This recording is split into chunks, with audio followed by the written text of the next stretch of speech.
To My guest today is Rosemary Sullivan, has written several books on the Soviet era under Stalin, among them Stalin's Daughter, which we are going to discuss today. And of course, as always on this podcast, I want to begin with how did you come about studying this era of the Soviet Union? Perhaps it was because in 1979, in the height of the Cold War, I was living in London and saw an ad for Aeroflot trips to the Soviet Union. And so I decided to go on my own. I went to Moscow. I went to Leningrad, as it was then called. I met the BBC reporter there, Kevin Ruane, through a friend, and I became fascinated by how the Soviet system worked. I won't go into detail, but I began to understand that the way to get ahead in the Soviet Union in those days was betrayal. When I got back to Canada, I joined Amnesty International and set up a very large congress called the Writer in Human Rights in aid of Amnesty International. And everyone from Joseph Brodsky to Susan Sontag to Jacobo Timmerman to Eduardo Galeano came. And ever since then, I then returned to Czechoslovakia. Within a few months, my colleague, where I was teaching at the University of Toronto, was Joseph Skoretsky, who had gone into exile in 1968 with the Russian invasion of Czechoslovakia. And when I went back to Czechoslovakia, I met his friends. I was able to read his books, or see his books at least, in samizdat. So it was totally compelling to me. In 2011, there was in the New York Times and in the Toronto Star notice of the death of Svetlana Stalin, Stalin's daughter.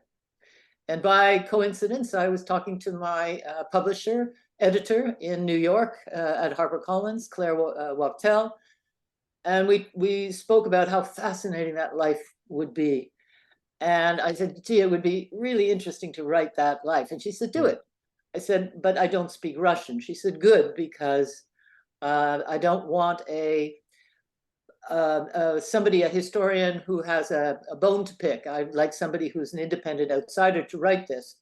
So she said, I'll give you 10 days to write a proposal, which I did, a 20-page proposal describing the kind of research I would do. And then there were two stages. One was to get permission from Svetlana's daughter, Olga, as she was called then, to write the biography and using published and unpublished sources.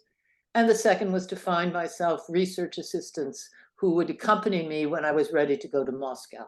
So I found two wonderful young women, Anastasia Kostryakova and Elena Romanova, to help me do the research, the Russian research. But as you know, Svetlana defected in 1967.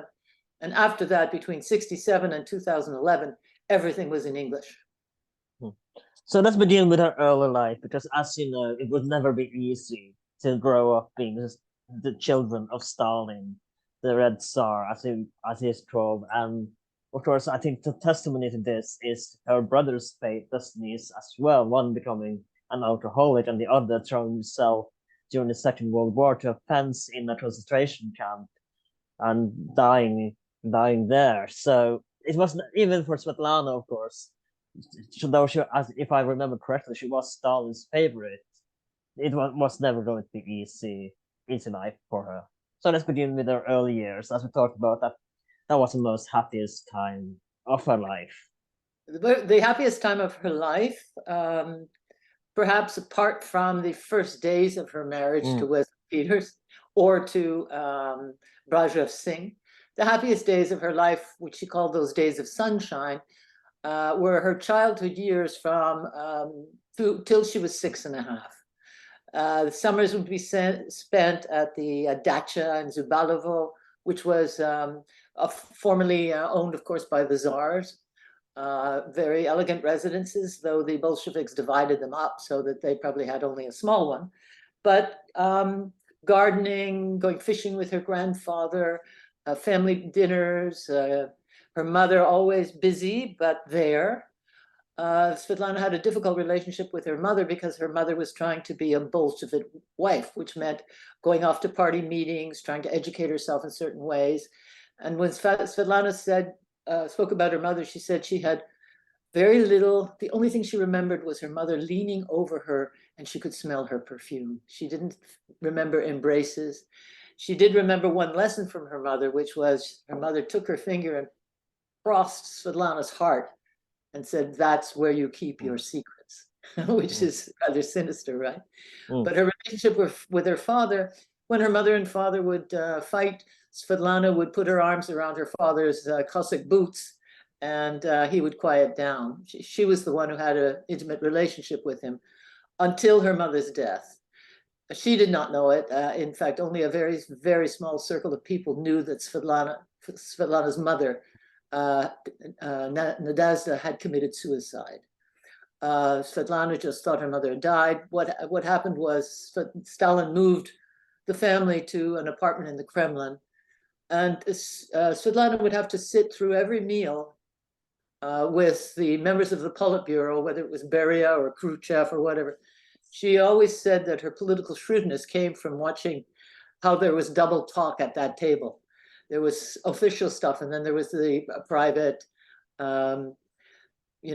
conspiracy material that was explaining what the official version really was about, which was fascinating. So she then became the apple of her father's eye. He would call her his little hostess. She would send him a note. He was first secretary, Beria was second secretary, etc. She'd write to the first secretary saying she wanted to go to the movies, and he would write back, "I submit, J. Stalin." Or he would sign himself the poor peasant, J. Stalin. He always called himself her little daddy. That relationship lasted till she was 16, and then it fell apart.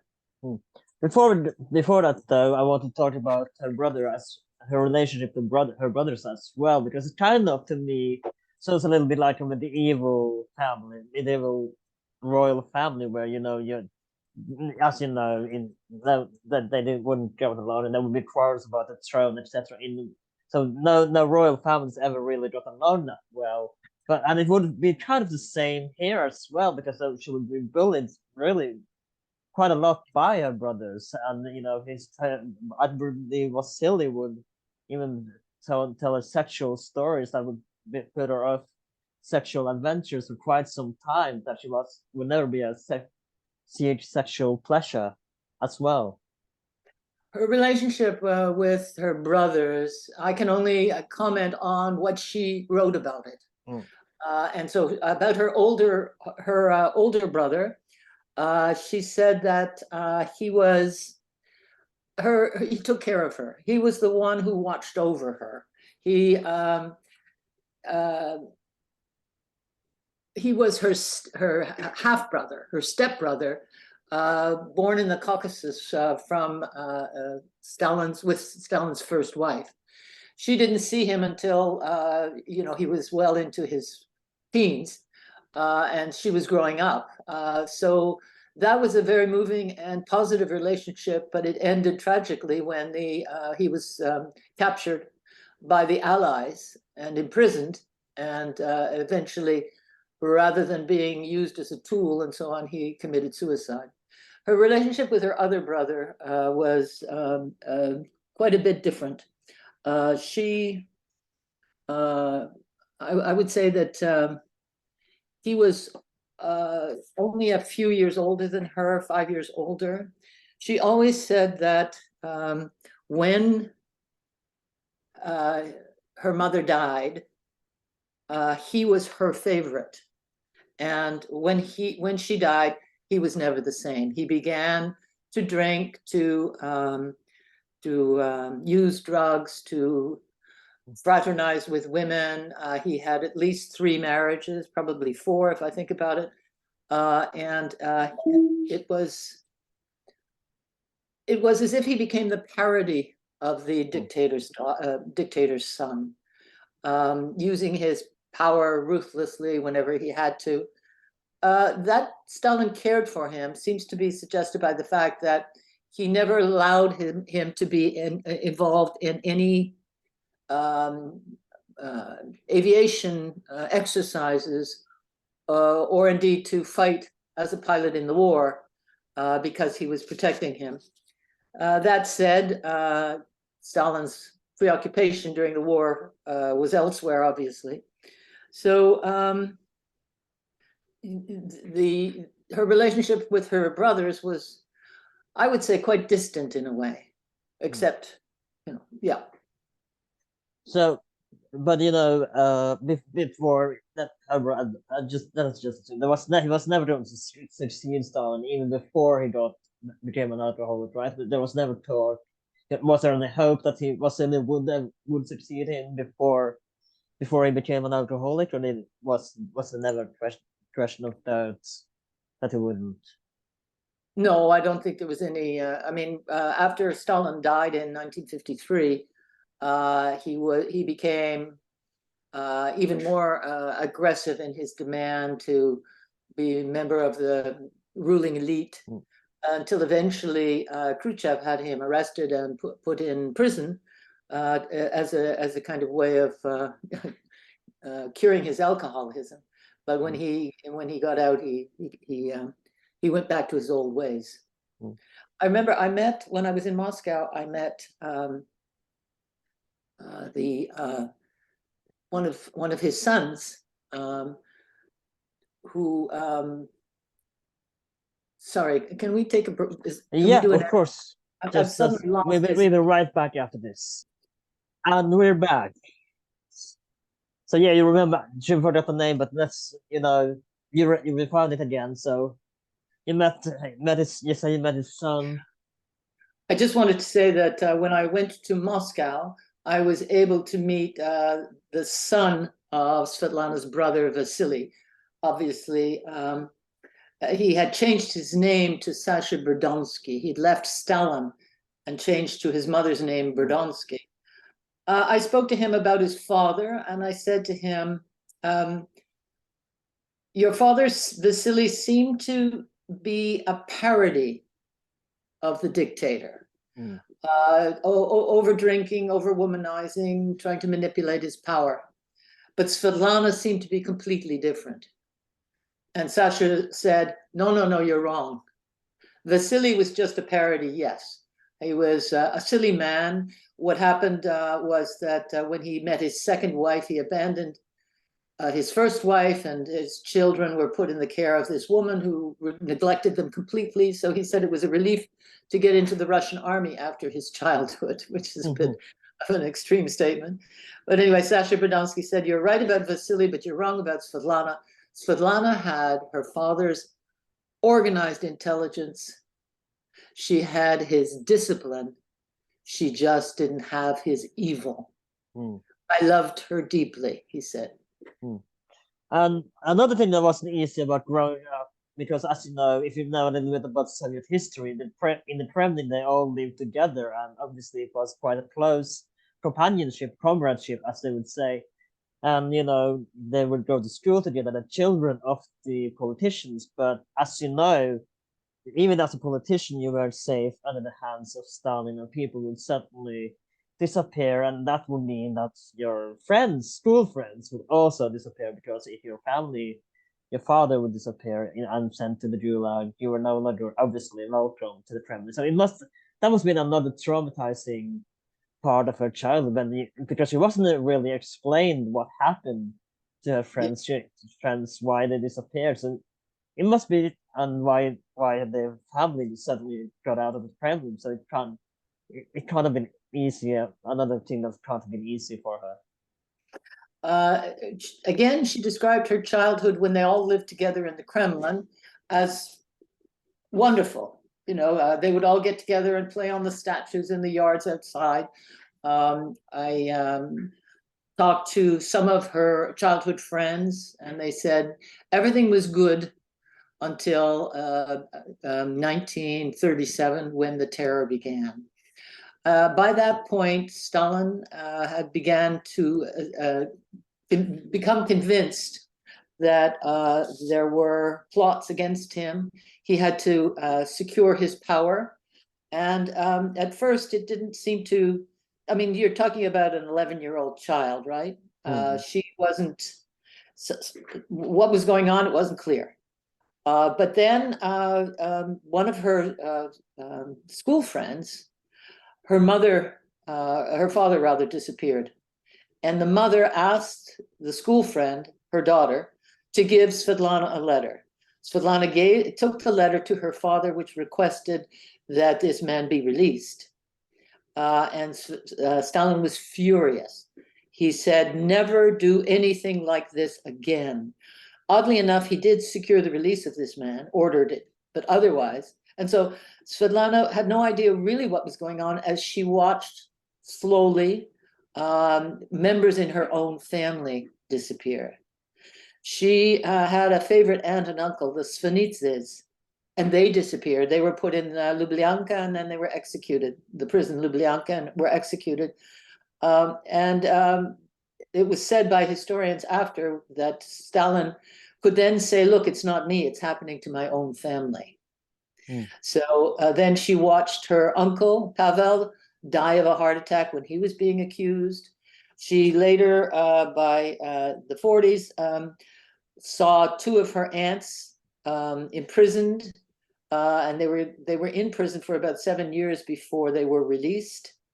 So she began to understand her father's world, but to actually put it as her father's responsibility, that didn't become clear until one specific episode. When she was 16 years old, she apparently, Vasily used to have parties at the dacha and so on. And one of the people who was invited to the dacha was a very well-known filmmaker, and Alexei Kapler. And he took a shine to Svetlana. He said afterwards that what so impressed him was her independence of mind. She seemed to be a free thinker in this world that was so closed down. And they began a very platonic relationship. They'd meet in the opera and go out and walk hand in hand in the park. He would put her hand in his pocket. It was a very chaste relationship. He was then off. It was war, of course. He was then off to filming the front, and sent a letter to her, which got published in the newspaper, which was in effect, "I'm looking at you, staring out from the windows of the Kremlin." Stalin was furious, had Alexei Kapler immediately arrested. He was accused of collaborating with British spies, and he was sentenced to 5 years in the north, and another 5 years after he tried to come back to Moscow. So Svetlana watched her father in prison, a man who had a chaste and honorable relationship with her, imprisoned for 10 years. Now, the truth was, Alexei Kapler was 39, the same age that Stalin was when Stalin fell in love with his wife, who was 17, more or less the same age as Svetlana. So Svetlana was repeating what her father did, but it cost her dearly. After that, she began to realize that her father, as she put it in her later book, Only 1 Year, she said he had emptied himself completely to power and there was no person left. And but she would meet another one who was no better, at least in Stalin's eyes. Though I believe, I don't, if I know this correctly, I'm gonna try to say his name. Grigori Morozo is who would be her first husband. Grisha, yeah. Yeah, but of course there was another. If I remember correctly, I might not here, but I believe that he was Jewish as well, which was in Stalin's eyes a big no-no because of course he was as well a big anti-Semite. There's some ambivalence among the historians about the degree of Stalin's anti-Semitism. He certainly didn't approve of Morozov. He thought he was a minor figure. He expected his daughter to marry somebody much more of her own station. But it would also seem that anti-Semitism was part of his response. The child that came from the marriage of Grisha and Svetlana, Joseph, Stalin only met him once in the whole time, and Svetlana was devastated that her father refused to meet him. She eventually, as you know, divorced Morozov and married Yuri Zdanov. Zdanov, the father, was a member of Stalin's inner circle, which was much more in keeping with what Stalin expected for his daughter. But it was never love, that second marriage with her, if I remember correctly, either. Not at all. She was marrying because it was her father's suggestion. She was trying to accommodate her father.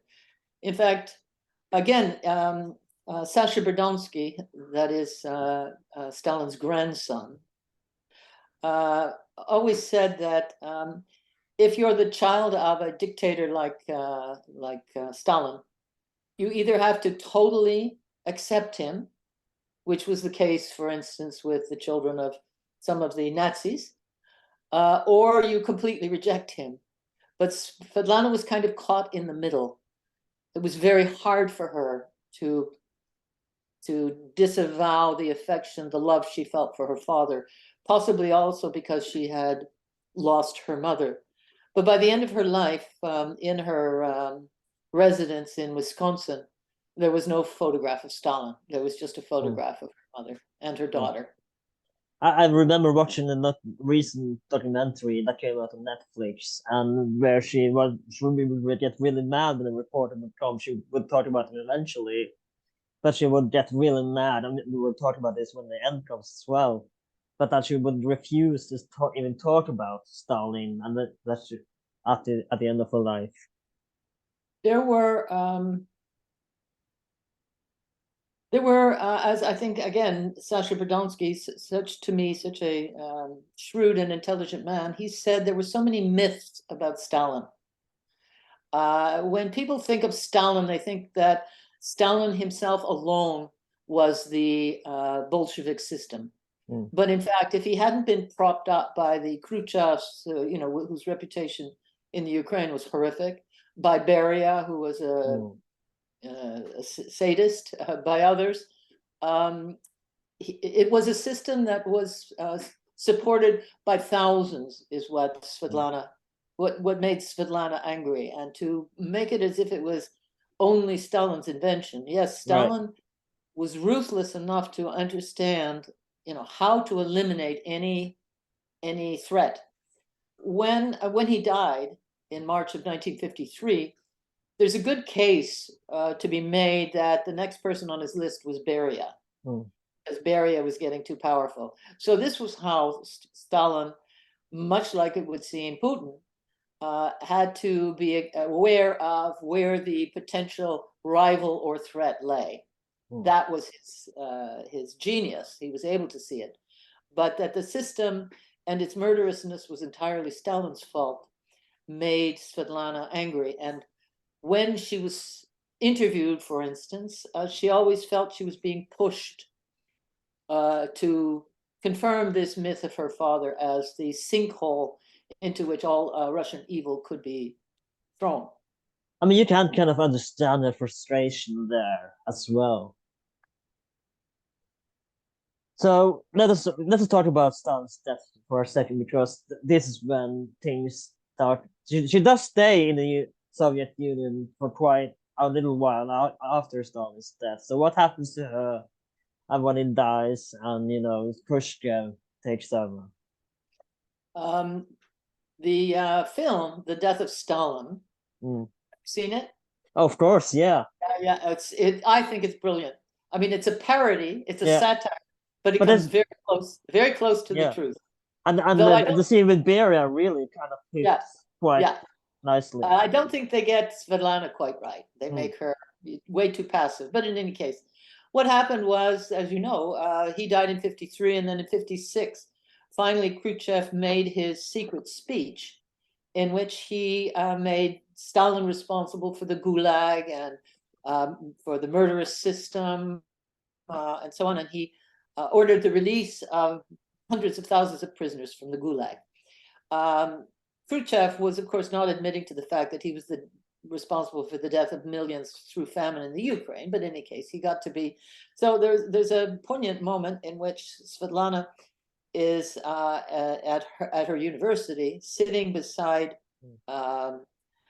other students, and suddenly Khrushchev, the local party head, had reports on the secret speech. And Svetlana is profoundly humiliated. So that begins her withdrawal. The only way she felt she could save herself was to withdraw publicly. So that was 1956. She, at one point, she in the 60s, she met an Indian man, Brajev Singh, when they were both recuperating from problems in the party hospital. He from lung issues and she from tonsillitis.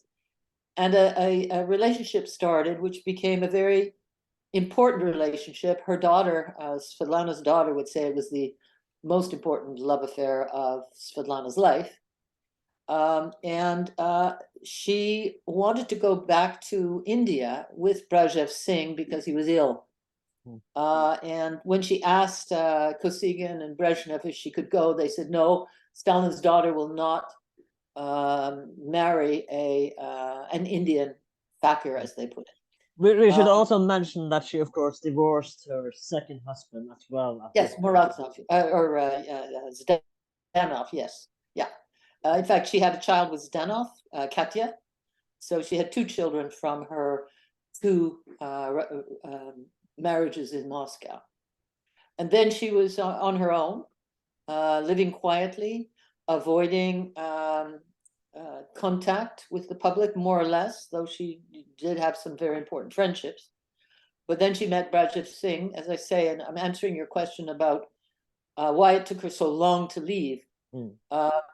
In all that time, even though she was Stalin's daughter, she'd only visited Moscow and the dachas in Sochi. She did not travel. Then when she couldn't go with Brajev Singh to India, he died in Moscow, and he'd always asked if she could scatter his ashes on the Ganges. And she went to Brezhnev and Kosygin and asked for permission, and she was on a plane the next day. Sitting beside her was not the man she wanted to marry, but his ashes. And when she was in India, she said she got to the point of it was too much to be treated like state property and told what to do, and that's why she defected. I mean, I do want to go back a bit to 53 at first, and we know now, obviously, that she had no political ambitions, but at the time of the death of Stalin, because as you said, she was intelligent, she had, everything Vasily was not, so and again, probably because she was a woman, but was there ever any fear among the political elite that she would take over after Stalin, that she would try to become head premier of the Soviet Union? Did they try to just get rid of her, or was there ever she never sought any political position after Stalin died? She could see, because as I say, she always claimed that having all those that 10 years of dinners with the Politburo members, she could see how they thought. After Stalin died, the battle for successor was between Khrushchev and Beria. Beria was absolutely sure that he was going to be the replacement of Stalin. Actually, there's still a mystery attached to this, which is he was finally put on trial in December of 53, but there is some suggestion he was already dead by the summer. So a dead man was tried. Whether that's true or not is very difficult to ascertain because the KGB files are closed. In any case, Svetlana could see what the system was, and she was not about to put herself forward as a figure. And she was always, it seems to me, careful to keep herself and her two children separate from the political game, ruthless as it was, that she saw in action. But so let's go back to the defection. Just and of course to the fact she did go to the. I mean, is this the point when she goes to the American embassy to talk with the George Kennan at this time? Yes. One of the things that was interesting is that Svetlana had the ambition to be a writer. She wanted to be a writer. She loved literature. And she had a friend who was a publisher, and told her, he told her, look, you have an immensely original story and you should write it. And she said, how can I write it? He said, write it as letters to me. And so 21 letters is her compilation of her childhood in the Kremlin. And it ends in effect with Stalin's death, but it's a very powerful portrait of this intelligent young woman describing her grandparents, who were her grandfather, who had been an original Bolshevik, sidelined, the disappearance of her aunt, the imprisonment of others, and watching her father as he withdrew into this zombie of obsessed with paranoia and power. It's a very powerful book. So she gets to Brezhnev Singh, who'd been her lover before she defected, remember, had told her, this is a very dangerous book, you better do something with it. And so she gave the book to a friend of his who was in the Indian embassy, and he took it with him to India. When she got permission from Kosygin and Brezhnev to fly to India with Brezhnev Singh's ashes, and the only reason she was given permission was because there was an arms deal. The Soviets were selling arms to the Indians. She went to the ambassador who had carried her book and asked for it back. She was manipulated by the Russian ambassador to India. He told her, oh, well, you don't need to go to the ceremony in the Ganges. Well, you can't stay in with your friends. You must stay here, etc., etc. She got so fed up. She said she didn't want to be state property any longer.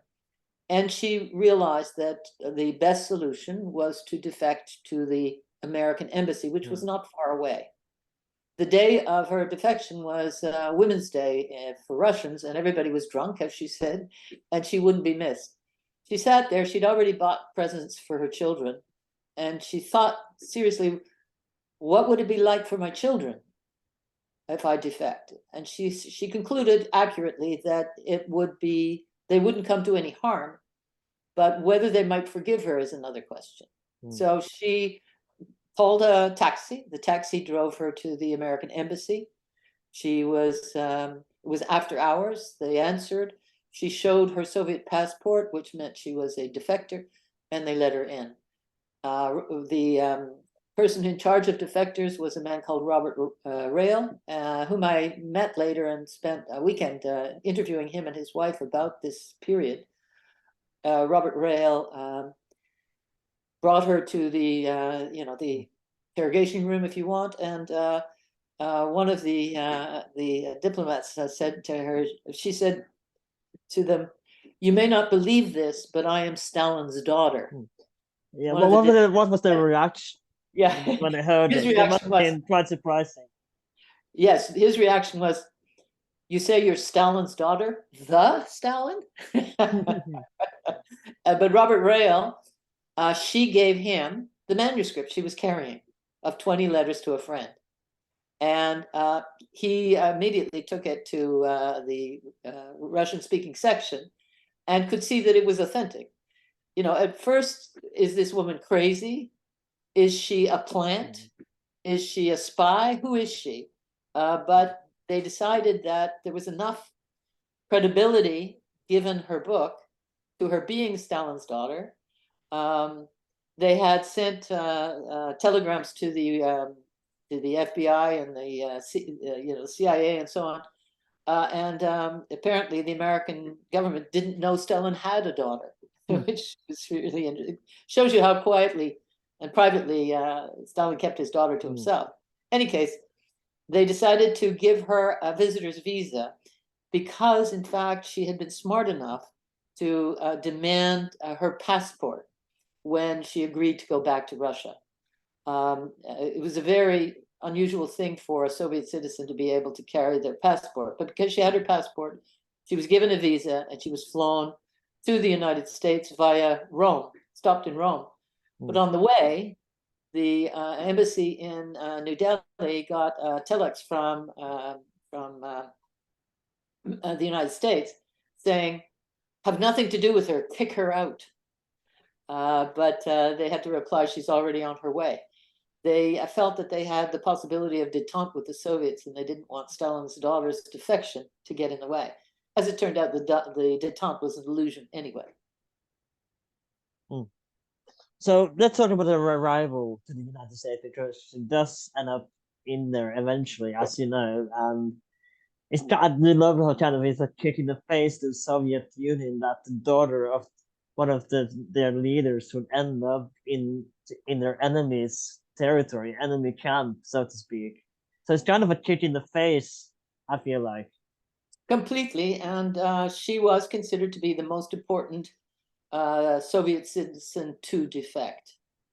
What happened was when they landed in Rome, that is Robert Rail, who accompanied her, the CIA officer undercover, who had been just a secretary and who was exposed as CIA in the process of investigation into her defection. When they landed Wasn't a very good CIA then. Pardon? Wasn't a very good CIA then if he was exposed.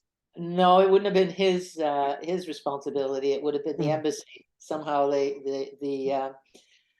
think the rumor was there, and a reporter who reported it in the, I don't know, the New York Times, Washington Post, whatever, said that I am going to publish an article tomorrow saying that Robert Rail is CIA. If you don't dispute it, it will go forward, and they didn't dispute it. But anyway, when they arrived in Rome, it turned out that because the Undersecretary of State Foy Kohler didn't want her in the United States, they had to find a place to park her. And they I mean, you can't blame them really. When the daughter of like you said, your enemy is wanted to defect to your country. You can't really blame them for not wanting her in there. Well, you know, it's like not supporting Ukraine. I mean, you know, yeah, it's a principle. This woman is defecting, asking for asylum. And in fact, Svetlana, I kept coming across her political shrewdness. When she was at the embassy and they said, well, we're not sure we will take her, she said, I will report to the international press, and how will it look if the United States, the country of freedom and whatever, is unwilling to give freedom to Stalin's daughter? So in fact, they really didn't have much of a choice. But at that point, they were looking for a country to take her. And eventually the Swiss agreed. And so she was flown to Switzerland, where she went into hiding. The KGB was hunting for her, obviously, was hoping to be able to abduct her and take her back. The Americans were protecting her. And it became known that she had this book, 20 Letters to a Friend. So you talk of George Kennan, he brought his friend Edward Greenbaum, a lawyer, with him to Switzerland, and they decided to attempt to sell Svetlana's memoir. They offered it without anybody having permission to read it, and the woman who was translating it had to lock it up every night, could not take it home or out or whatever. It was a deep secret. In the end, they were able to secure $1 million for Svetlana. Wow. For her book. Now, $1 million to a Soviet citizen is an illusion. She thought, you know, all she wanted was to be able to have a little apartment with a dog. And here she was, a millionaire. But it was her downfall, because suddenly she became a hot ticket. Who could get the million from her? So let's talk about when she gets the million. What's the next thing you should do as it is. When she gets to the United States? Yeah, because she does There- get she does meet someone as well, and again she does get married to an American this time.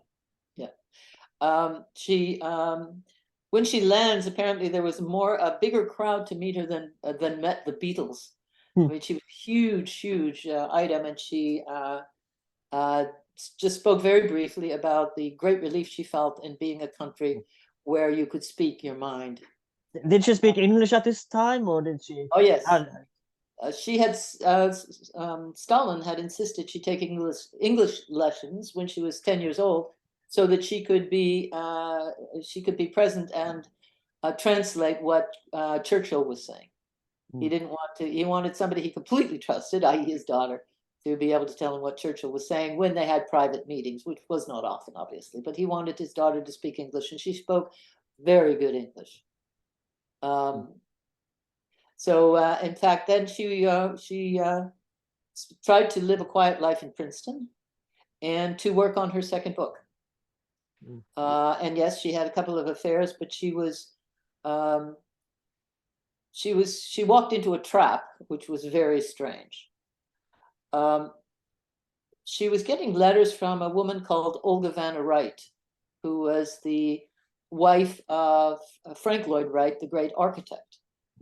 Olga Vanna, Frank Lloyd Wright was dead, and Olga Vanna lived at the Taliesin Foundation's headquarters, which is very, very beautiful, as you possibly know, and is a kind of place where a number of intimates of the foundation live. Olga Vanna kept saying to Svetlana, her daughter, who had died years before, was called Svetlana. They were destined to meet, and so on. And eventually, Svetlana agreed to fly out to Wisconsin to meet Olga Vanna Wright. The irony was that Olga Vanna Wright was a Montenegrin, and she had spent time in Tbilisi, in Georgia, at the same time as Stalin had been there, and was about Stalin's age. Svetlana, for Olga Vanna Wright, Svetlana was prey. She could see that she was now a millionairess. Olga Vanna wanted money for her foundation, for the Taliesin Foundation, and she convinced her chief architect, who had been an apprentice of Frank Lloyd Wright, Wesley Peters, to court Svetlana. And quite cynically, he did. He had various reasons to feel indebted to Olga Vanna Wright, which I won't get into, but he courted her, and they were married. And Svetlana was deeply in love with Wesley Peters and completely delusional. He was an architect who had projects in the Middle East, famous buildings he was working on, and her fantasy was that they would live quietly on a farm with a sheepdog and some cattle. And then she found herself pregnant. It was suggested by Olga Vanna that she have an abortion. She refused, and she gave birth to her daughter, her American daughter, in 1970. That would be, 17 years after her father's death. And the relationship with Wesley Peters disintegrated. I got to know Svetlana's daughter very well, and she said she actually met her father 4 times. So that was the fate, but yeah. But the marriage doesn't. Again, the marriage doesn't work out as well. It doesn't work, and he fleeced her of all her money. By the time, even though she had legal advice and so on, she said a woman's material possessions belonged to her husband, a very Soviet idea. Money didn't matter until she found that she was virtually without any money. And that she was living in America, which didn't help. Yeah. No, in America, you need money. She didn't know that. Took her a while. But I do believe she writes another book as well. She like said she wanted to become an author. That she very much becomes, and it's another bestseller, I think, if I remember correctly. It's only 1 year, and it's discrete chapters of her own memoir, of her own autobiography, her relationship with Brezhev Singh, her description of her father, where she's very much more aggressively negative about his politics. So it's yes, it's a good book. My preference is 20 Letters to a Friend, but this is a good book. And then she wrote two other books. Mm. But by that time, they were memoirs about her own life. And she discovered that Americans, or anyone actually, was not interested in her personal life so much as in her relationship with her father. And they weren't, it was very difficult to find publishers. But she did not want to talk, or she finished with her father at this point, that she was tired She of was finished talking with her about him. father. Exactly, yeah, yeah. The last book is about her relationship with her two children in Moscow, which is a very moving account. But she did not find a publisher for it. So you mentioned that at KGB, at least in the early years of her defection, they were hunting her, but eventually did they just give up and realize that if you take her down and bring her back, it would not look good, and she's a daughter of Stalin, and did they realize that if she even in the United States, though that would not, as you know, that would not stop the KGB, but did they realize that if we then something would be up if we took care of her?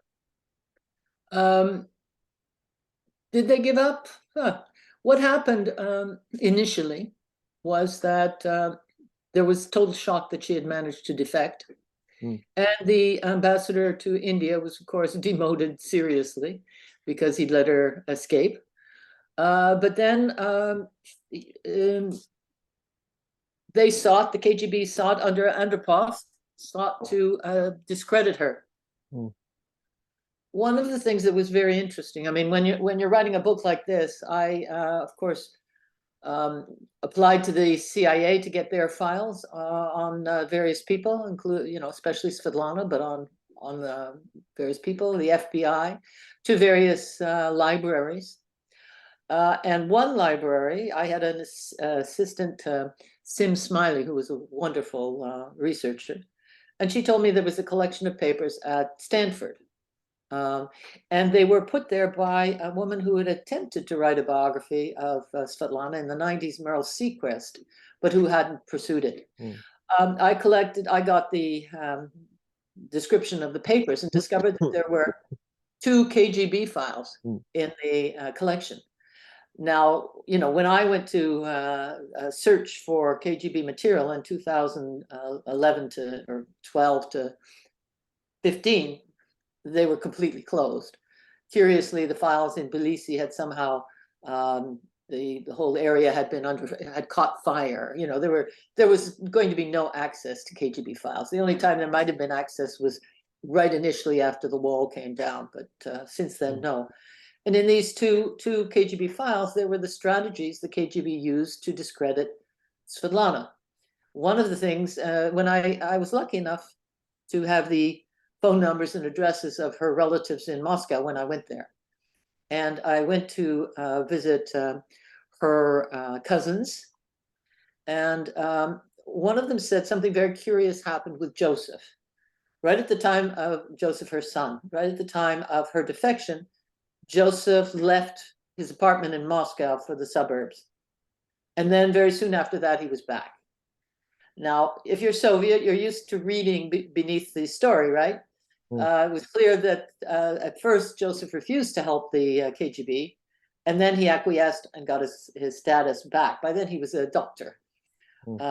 So when I looked at these files, one file said, under Andropov, said that they had to get the children to make public statements about their mother, that she was promiscuous, unreliable, alcoholic, etc. And these statements did come out from Joseph and Katya. Under pressure, they acquiesced. And then when the second book came out, the statement was that the people that Svetlana thanked in the book were the people who really wrote it. So they really seriously discredited her. Nobody took them seriously, I think, in the United States, but it was interesting that they made that effort. After that, there was 1 or 2 efforts at extraction, which didn't work. George Kennan writes about them. And then it was just leave her alone, let her go. What harm can she do? But to the end of her life, Svetlana was paranoid. When she was very ill at the in her last months, she had a lawyer's notice, which was given to the care facility where she was staying, that the minute she died, her body would be cremated. She didn't want her body being returned to the Soviet Union as if Stalin's daughter finally returned.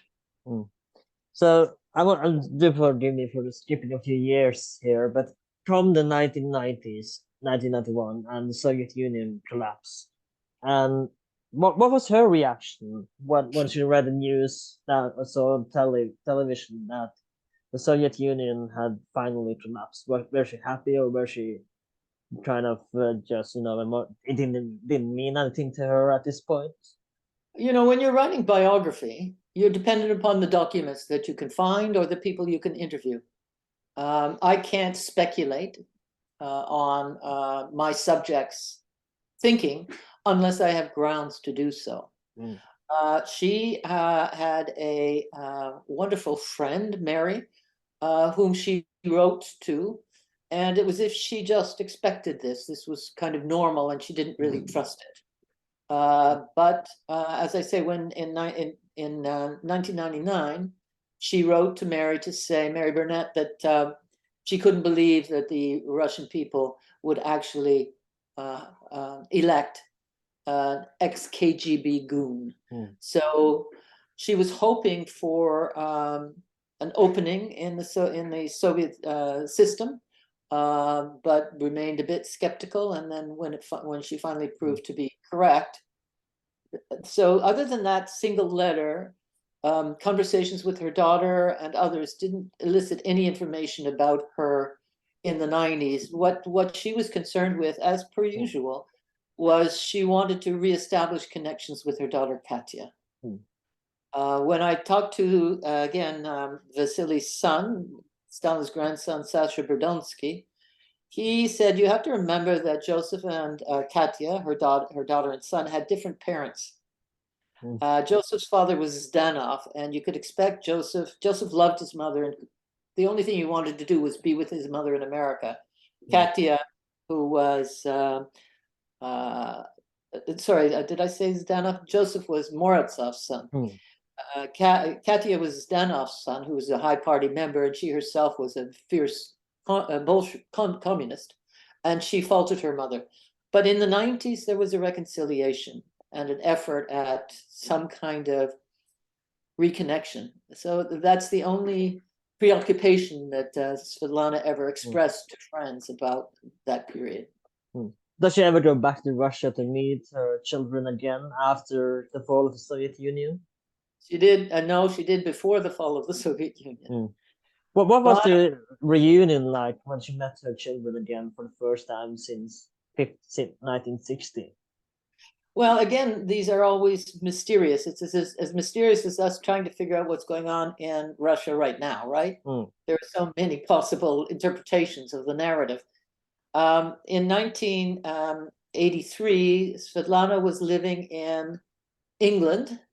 She had left the United States because she felt she had been manipulated by the CIA. And she didn't believe in public education. She thought public education was Soviet education, indoctrination. So she wanted to send her children to private school. And by this time, she'd run out of money. And so she thought she was going to take her, because her deepest connection to her mother was the brilliant education her mother had given her and insisted on. So she went back to she returned to the Soviet Union for two reasons. One, for her daughter's education, but two, because her son, Joseph, had written to her, said he was ill. He wanted to meet her in Iceland, etc.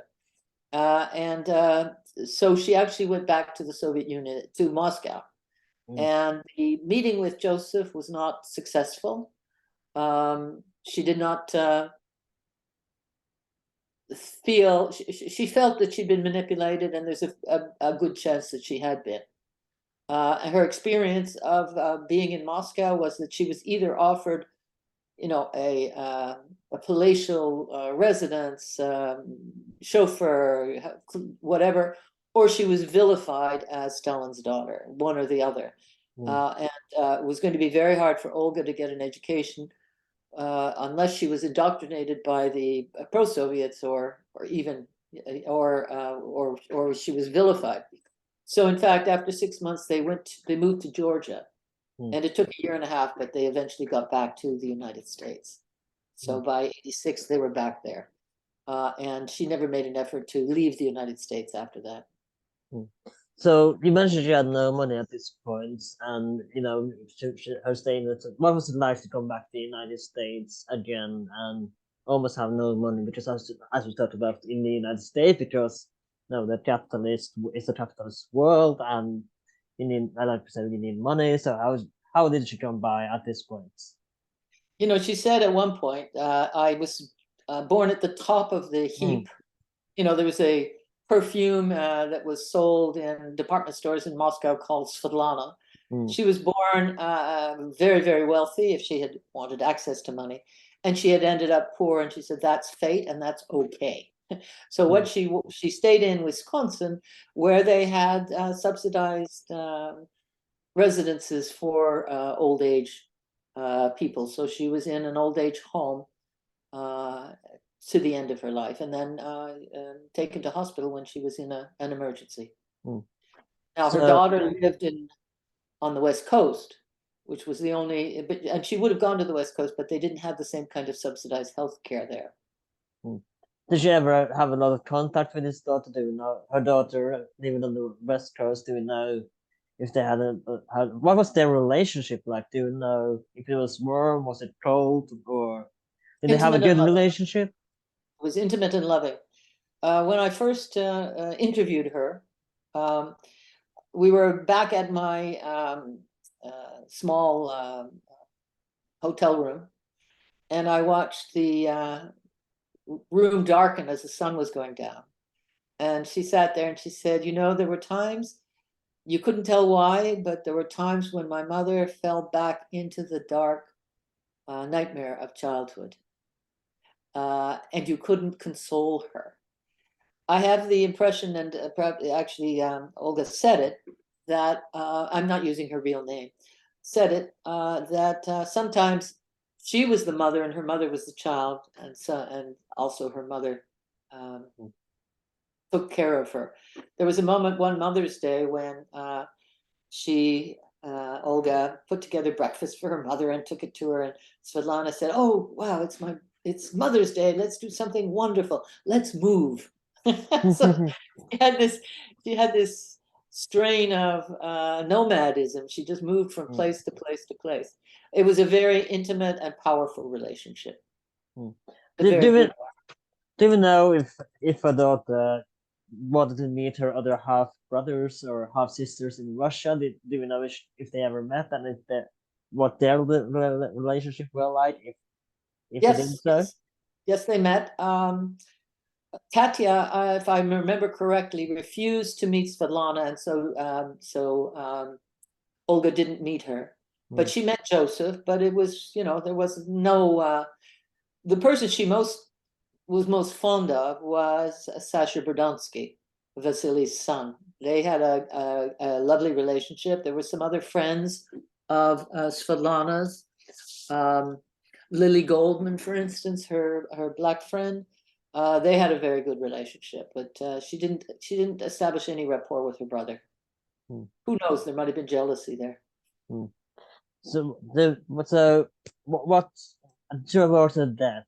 What she, as we talked about, she refused to talk with interviewers about Stalin. And would you say that she is, and I'm going to do a little bit comparison to that right now, and I don't know if it's a good comparison, but ex mafiosi today, they kind of have to live out of the career of talking about the career. It's kind of their only way to make a living, right? Because they have to talk about what it was like being this and that, and I feel like that kind of was the way that she could really make.